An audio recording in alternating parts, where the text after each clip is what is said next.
वडील माझे कमी शिकलेले पण स्वच्छ चारित्र्य आणि म्हणजे गावचे सरपंच होते, नंतर पंचायत समिती सभापती पण झाले.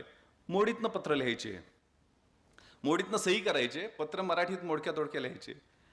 पण मला अभिमान वाटतो ज्यावेळेला मी मुंबईमध्ये दिल्लीमध्ये अभ्यासाला होतो त्याला दरवेळेला ते मला एक पोस्टकार्ड पाठवायचे आणि त्या पोस्टकार्डमध्ये बाकीचं विचारायचे जेवण बिवण कसं आहे काय आहे, आणि शेवटी मात्र एक ओळ लिहायचे प्रकर्षानं न चुकता.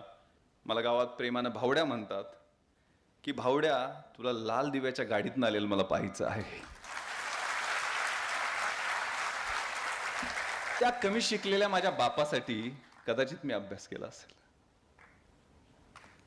त्या माझ्या आई वडिलांचं खेड्यातलं स्वप्न पूर्ण करण्यासाठी मी अभ्यास केला असेल. आणि अभ्यास म्हणजे लाथ मारीन तिथं पाणी काढीन या जिद्दीनं केलेला अभ्यास असतो. ही परीक्षा तुम्हाला 5 लाखातनं 500 मध्ये यायचं आहे. हा प्रवास असं जाता जाता होणारा नाहीये.